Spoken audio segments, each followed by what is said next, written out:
The first thing I must say is you're a lot bigger and bulkier, muscular than I would have thought you are. Oh, stop. You're making me blush. Really? Seriously? Yeah, I mean, look, on the internet, I'm small, you know. You're essentially... What percentage of internet is spent on Twitter? Is there a number to it? On X? Well, so we have like about 600 million monthly users. Well, although it can spike up if there's some major event in the world, it can get up to, I don't know, 800 million or a billion if there's some major event in the world. So there's, I don't know, 250 to 300 million per week type of thing. It's a pretty decent number, and it tends to be readers, you know, people that read words. You know, so. Do you think that'll change? Yeah, I mean, there's certainly a lot of video on the X system, but at this point, increasing amounts of video. But I think where the X network is strongest is among people who think a lot and read a lot. You know, so that's where it's going to be strongest, because we have words. and you know, so among readers, writers, and thinkers, I think X is #1 in the world.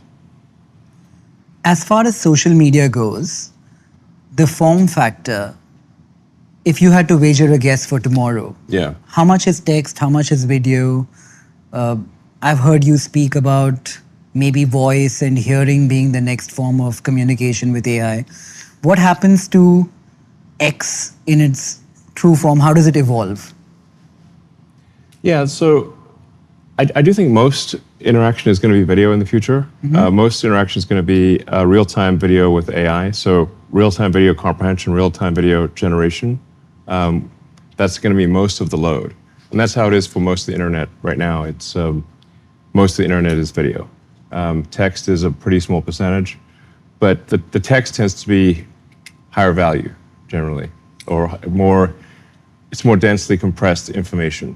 Like, yeah.